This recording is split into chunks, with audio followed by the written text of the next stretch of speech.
Coming up, we do our first long trip with the BYD Atto all the way from Perth to Kalgoorlie.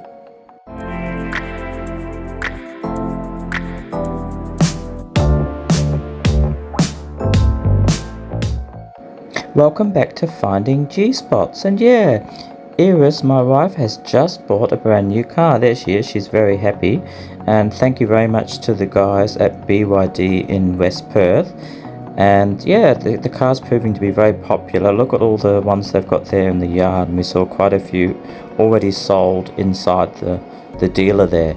So anyway, I'm going to document our trip from Perth to the Goldfields, and it's a trip of about 600 kilometers, so let's get straight into it. I'm here at the AMPCharge, one of the fast charging, the AMPCharges in Moorine in Perth, and I'm fast charging the BYD for the first time. Got a long trip planned for tomorrow. Got to start driving back to the Goldfields, so I have already got 70%, and I can always do some granny charging overnight. There you can just see it charging there, but I thought I might as well charge it here, and then I don't really have to put much in. And then yeah, I've got a long trip tomorrow into the middle of the Goldfields.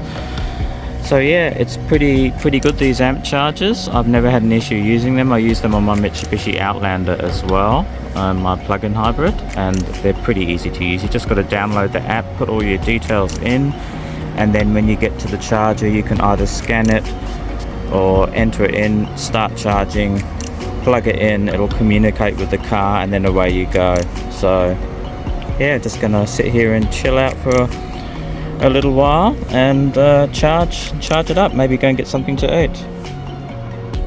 So I'm really loving the interior lights here. They're just, yeah, really nice, beautiful, nice touch.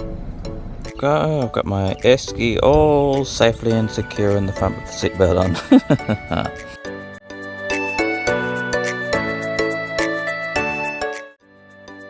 Okay, so I'm ready to go here. So you probably just saw that I charged up at the AMPCharge yesterday to about 87%. I only used a few percent last night, and I used the granny charger to charge overnight.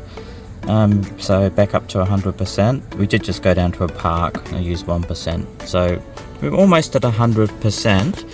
And yeah, you'll see with the upcoming maps how I'm going to plan this trip today. So today we're going as far as Merredin, and yeah, I'm in Kalgoorlie, so I'm going to go to Midland now, and I might top up in Midland. I'll see how I go, just to make sure I've definitely got enough to get to the fast charger in Merredin. And I have set up some podcasts to go through with I've got another phone which I sort of use as a music and podcast. It's just a cheap phone, and I've connected that through. I don't like to use my phone to connect because I don't like to take calls through the car, and it's my wife's car anyway. It's not my car. So yeah, I'm going to play some podcasts through the system. But yeah, we'll keep a running check on the economy and see how we go. So day one of my trip, and it's from Perth to Merredin, as I mentioned. We're going to go around 100 to 105 in eco mode, and because it's warm, I will be using the air conditioning. I've got no worries about that. Now, the time to get there, it's listed as roughly 3 hours. It's 277 kilometers according to Google Maps, but will take a little bit longer. Now, I left the boot free because I'm just about to go to Burswood to pick up a couple of lithium batteries. I'm going to do a separate review on these, but one's a 2 kilowatt one and one's a 500 watt one. Great in power cuts or when you travel. And here's a little bit of footage a couple of days later when I unpacked it. You can see it's a real beauty. It's around about 20 kilos, but it's a great option if you don't want to use a generator. Okay, so we're near Northam, so we've done, I don't know, I suppose about 100 k's. I've only just worked out how to do the odometer, so I didn't actually reset it properly. I've only just reset the odometer, but at the end of the trip I will know how many kilometers I've done. But anyway, it's showing 341 kilometers on the gasometer of how much range, down to 71% battery. And if I have a look at what the energy consumption is, just go through and have a look. You can see that past 50 kilometers, 15.4, which is pretty good. Total 16.1. So that's pretty good. I'm sitting on 100 k's an hour, and I've got the aircon on as well, and it's in eco mode, as you can see. So I'm going to comfortably make Merredin not an issue. Now I can highly recommend, if you're in Merredin passing through, to stop and have a look at the camera museum. I've been there before. I didn't stop this time, but I definitely recommend. It's a great little place.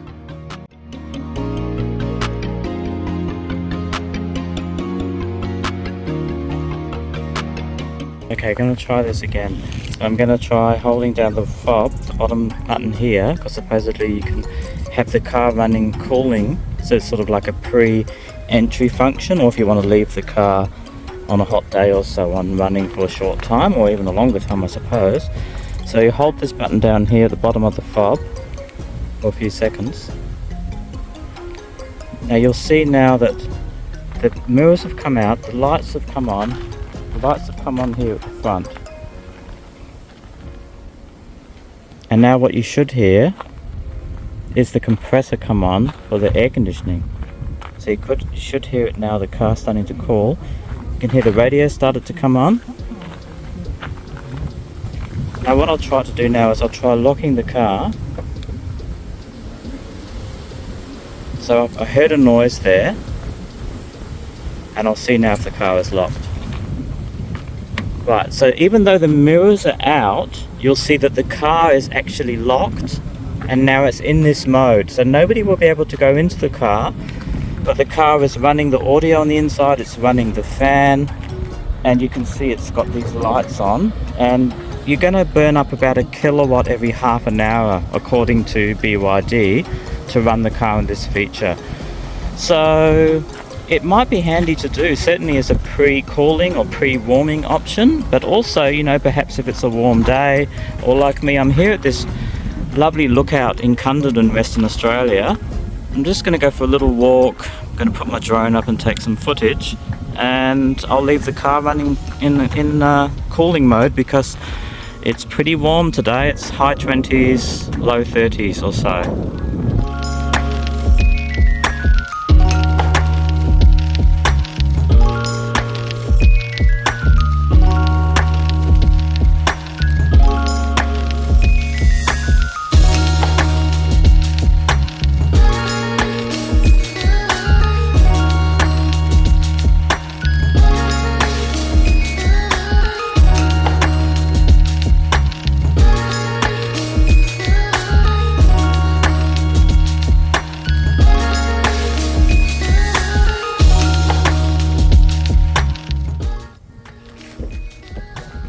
So it is cool inside the car, but I've noticed it's gone off. So that's another little glitch I'm going to have to work out. Maybe it's got a timer, maybe you have to set something. I'll have to work on that.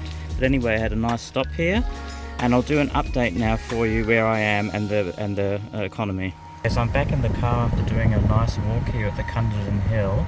So we're about 175 kilometers from Perth. I just checked the odometer when I left, so I've done around about 172 k's so far. And if you'd like to have a look at the economy, I can bring that up. So you might have seen before that I was going around about 100 k's, sometimes a little bit faster. Past 50 k's, I'm averaging 15.3.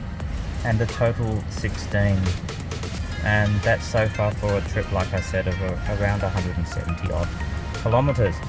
Now I'm off to obviously Merredin now, and I guess it's around about 100 k's, a little bit more, and we're still showing 252 and 52% battery, so we'll do the final figures when we get there, and you'll be able to see how the economy is. But so far it's pretty good. I've left it in economy mode. Actually, it's in sport mode at the moment. I don't know why that is. I think it was because I overtook a truck. So back into economy mode, and I've got the air conditioning running, so it's all sweet here. Now, just out of interest, I'm not using Android Auto because, like I said, it's my wife's car, so I don't want to leak my phone. I'm just using the GPS which comes with the car, and it's fine, it's perfectly adequate. And you can see here in the corner, 106 kilometers to go, so just over an hour.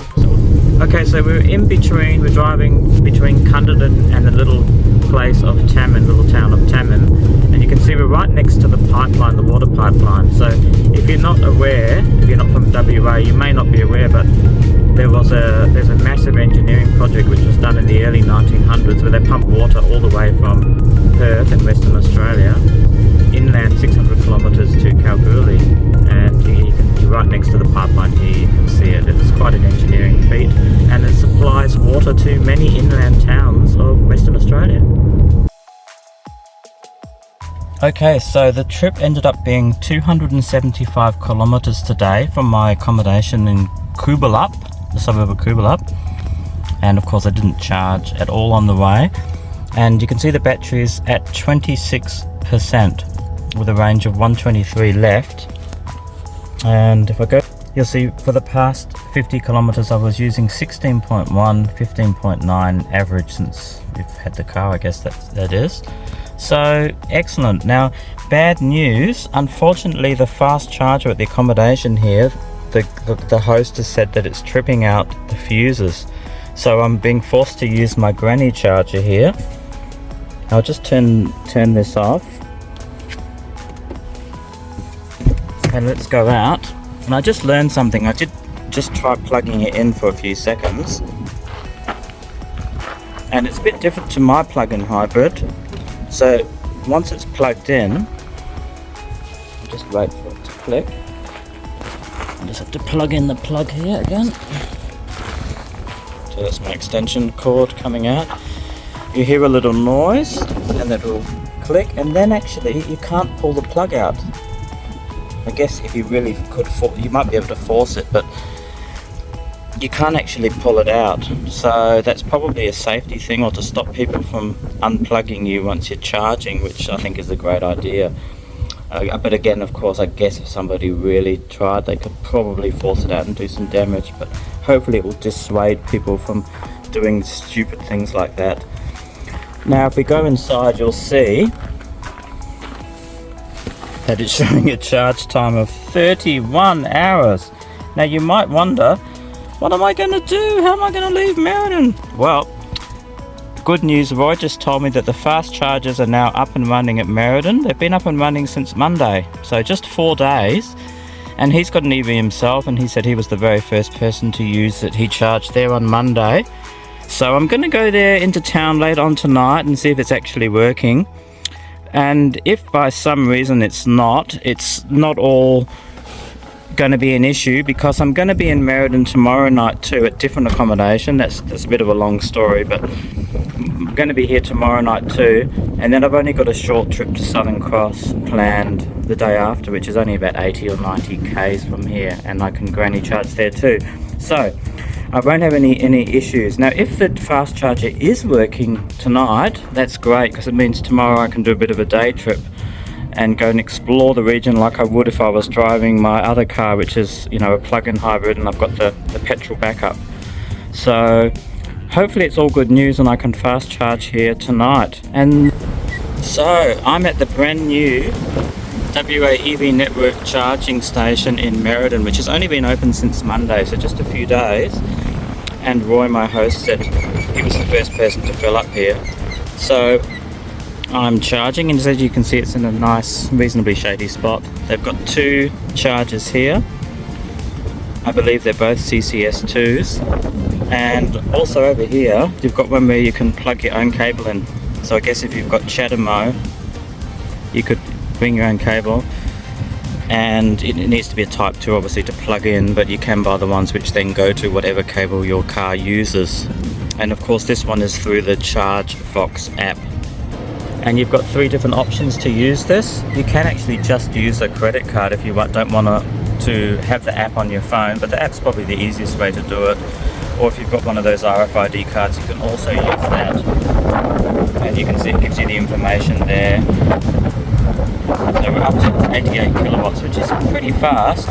So I'd say it's probably going to take a good hour to get up to, I probably will only need to charge to 80%, and I can just granny charge the rest overnight at my accommodation. But this means I can do a day trip tomorrow, which is really good because I'm going to be here in Merredin tomorrow night as well. but of course this means you can now drive, if you want to, from Kalgoorlie to Perth, and you just have to make one stop here in Merredin for, you know, maybe an hour and a half, depending on what sort of vehicle you've got and the charging speed, and then you can effectively drive in one day if you want to. And I think it's really good that they've got, you know, 3 spots here. It's a good start. It's obviously, they need more. They're going to need more if there's a steep curve of charges. I'll try that again. If there's a steep charge of people buying EVs. And you can see here there's another way of paying here. So it's really quite good what they've done. And I'll give you a look at inside at what the car's saying. So you can see at the moment it's 31%. It's charging at that, wow, we're nearly at 90 kilowatts, and yeah, roughly an hour to fill up to full. But like I said, I won't do that. I'm only going to go to about just above 80%, and then the granny charge will get me to just about 100% tomorrow morning. So there you go, that's the fast chargers WA EV network now in Merredin. It's just over the other side of the charges. You can see you're right near town. You've got a supermarket there, you've got the post office there, and a bit further down the main street you've also got a bakery, which is quite nice. I've been to a few times, and there's a few cafes, a pub. So it's a great spot to have the chargers, and it's really so glad that they've got Merredin up and running so soon. So I might just stop here, might go to the shops, might have a coffee, and then we'll go back to the car and check it out. Rocketing through the charging, the BYD is doing really well. I'm up to 70%, so I'm nearly done here. And I've just found out that this other charger here is actually not a fast charger. It's actually capped at 7 kilowatts, which, you know, it's still faster than a granny charger. And I've heard that it's actually not as expensive to use this charger here. So it's good they've got an option to do a bit of a cheaper charge if you needed to. You just have to bring your own cable, of course. 80%, I can let you know how long it took, but I'm guessing maybe 25 minutes to half an hour to do that lot.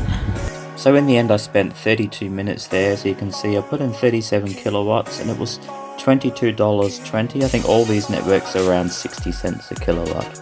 Just out of interest, behind the visitor centre there's a couple of Tesla chargers. I did try them, but it was 5 o'clock and I think they stop at 4:30, and they didn't work anyway when I charged them. So if anyone does stop here and want to give those Tesla chargers a go, apparently they are free.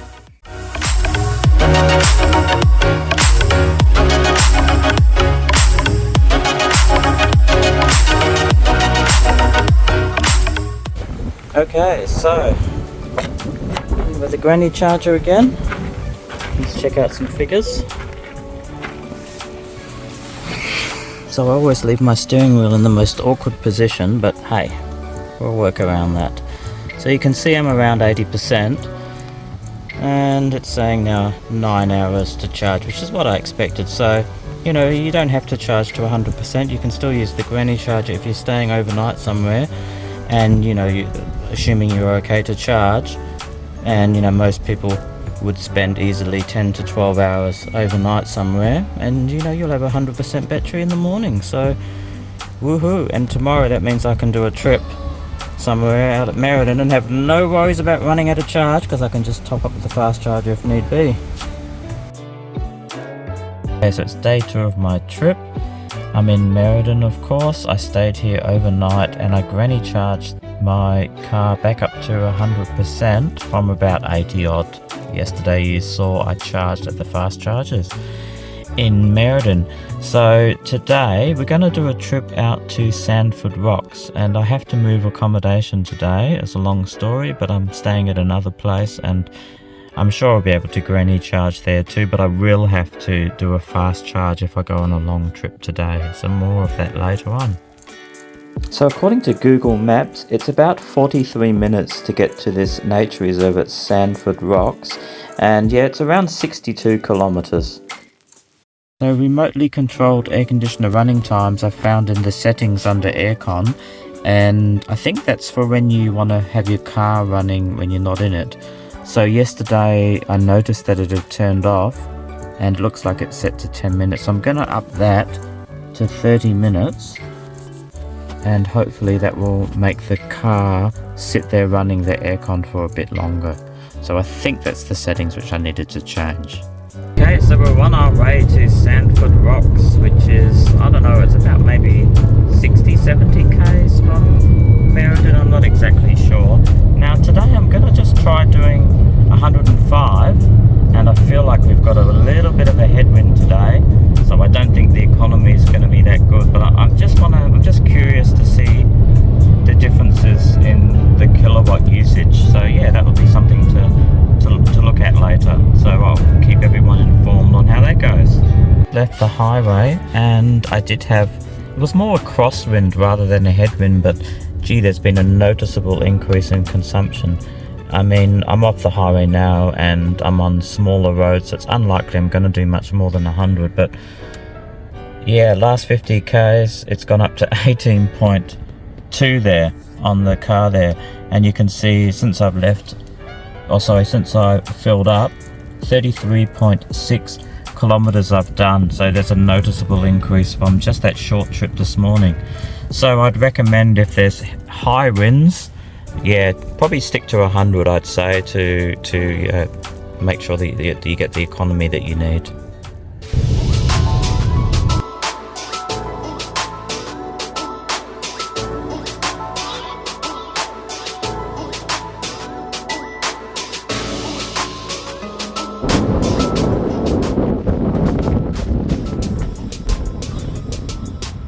So here we are, we're a few kilometres from Westonia, and we're at the Edna gold mine. I think it's Edna.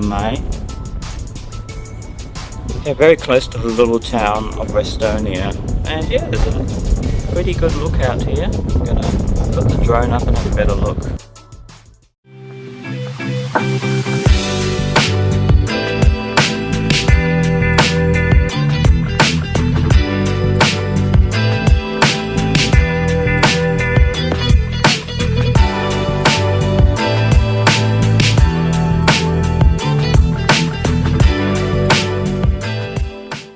Increase fan speed.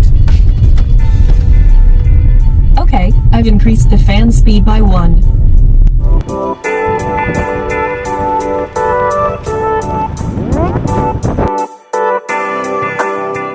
The Sandford Rocks Nature Reserve. There's nobody here so far. It's about 2:30 in the afternoon, and I'll give you some facts and figures anyway of how we went. So the gasometer's saying 392 k's still left, or 81%. But let's have a look in reality what we've done since we've left the house. So it's sitting at 17, so quite a good deal higher than it was yesterday, and the average 16.2. Anyway, I'm going to go for a walk here and check out this lovely reserve, which I've been to just once before with my wife. So I'm going to go for a hike. I probably shouldn't listen to these true crime podcasts when I go to these remote spots. I'm just listening to one about someone who disappeared in the desert somewhere. So, not exactly the most relaxing listening as I'm preparing for a hike with no one else around. But I'm not planning on going missing. I've just had a big drink of water. There's a bird hide just down here, which I'm going to go and check out.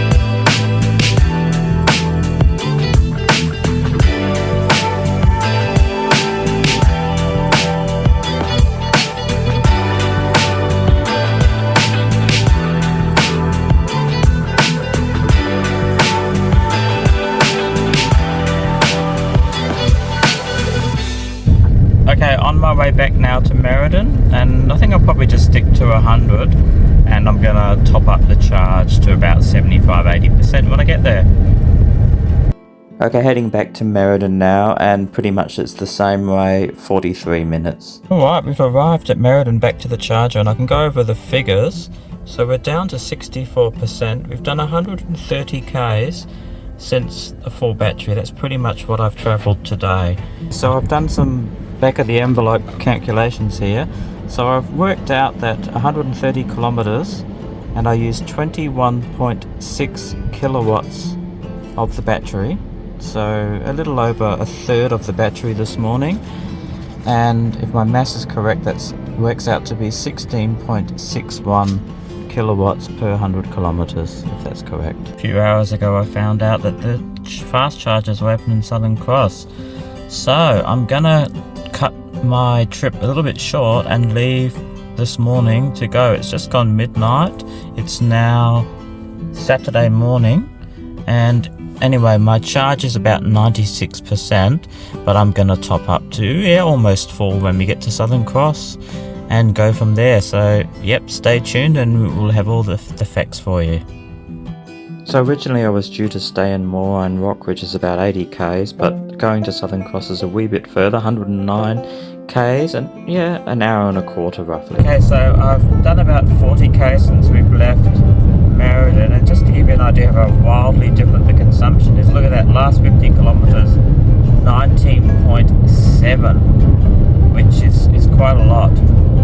I'm not terribly worried because I'm only going another 60-70 Ks to Southern Cross anyway, and I'm going to fast charge. But just so you're aware, you can get as poor as 20 kilowatts per 100 kilometers when you're going at this fast speed, which of course means with a 60 kilowatt battery that you're only going to get around 300 Ks doing highway speeds. That's doing 100. If you were doing 110, you'd get even less. Okay, so we've arrived in Southern Cross, and you can see my battery's already fallen to 60%. I think that was the worst economy, well, it definitely was the worst economy that I've had so far on this trip. So we'll have a look and see. So 19.2 is for the last 50 kilometers. So yeah, that's definitely quite poor. So we've got Southern Cross with 2 fast chargers there with the CCS2s, and we've also got, looks like, one over here which you have to bring your own cable for. That must be the slower 7 kilowatt AC charger there, but of course we're going to use this one because we want a fast charge. Okay, so I've been here around 24 minutes so far, and we're up to 94%. I think I'll just go up to about 96%. The charging rate's dropped off, of course, like it always does. And then we'll go on with our trip in, and it says it's 15 outside, but oh, gee, it feels colder. There's a bit of a wind blowing as well. Okay, we're ready for the final leg to Kalgoorlie. So it's 2 hours and 20 minutes or so, around about 226 kilometers. But anyway, let's have a look at the battery. So you can see 21.8 for the last 50 kilometers, so well and truly into the 20s, which means you're not really going to get more than 300 Ks. But like I said, I do have a bit of a wind as well as going 105. I'm not really worried, because like I said, I'm not that far from home now, so I don't really care if the battery is a bit low when I get there. This much later in the day, I got back to Kalgoorlie about 5:30 or so, I think it was, sometime around then anyway, and I've had a bit of a sleep. But anyway, you can see the final kilometers was 220.6, and if you look at the economy, there's 19.2, so yeah, almost 20 kilowatts. I'm going to use the wall charger for the first time, charging the BYD.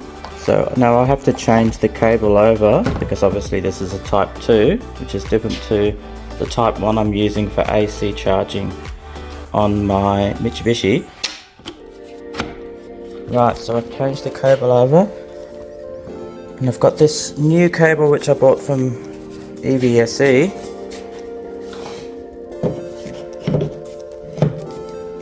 So so there we go, that's the first time using that. Let's see what happens. Let's see how different it is to when I charge my one. So it's, wow, it started straight away. So I'm at 21% and it's charging at 3.9 kilowatts there. 12 hours it's saying. Now I've got the option to change the amperage on my device, so I might just up the amperage and see if I can get some more kilowatts on that. It is faster than the Mitsubishi. The Mitsubishi I can only get 3.2, 3.3. So just bear with me and I'll change the amperage. So with these ocular wall chargers you are able to change it. You can see it's on 20 amps. So what I'll do is I'll just pull it out because I don't think you can change it while it's charging. So I'll unplug it. Oh, and of course it's locked. So I'll have to unplug it from here. Ready to charge. And yeah, I've got this button on the side here so that when you press it, you can see you can change to 24 amps or 32 amps. So I'll put it on 32 amps and we'll just see if that makes any difference to the maximum kilowatts I can get. So plugging that back in there and it started again here and the kilowatts are building up and whoa, there you go. Now you can see it ramping up. 6.2 kilowatts according to the binnacle. 6.9 kilowatts, which is much closer to that 7 kilowatts that you can get. So that's AC charging. Yeah, it only 7 hours to charge it from full, so pretty good. I can highly recommend you get a wall charger, especially if you've got solar power. Okay, thank you very much for sticking with me up until now. That's the conclusion of our trip with the BYD Atto 3 from Perth to Kalgoorlie. It's a great little trip. My wife now has a car and she's very, very happy. And as you can see, you can easily do the trip now between Perth and Kalgoorlie, so that should really open it up to electrical vehicles. And yeah, I'm happy to say that I think we might be the first people in Kalgoorlie to actually own a BYD Atto 3. Alright, thanks for watching. Please subscribe if you haven't already, and we'll catch you later. Take care, bye.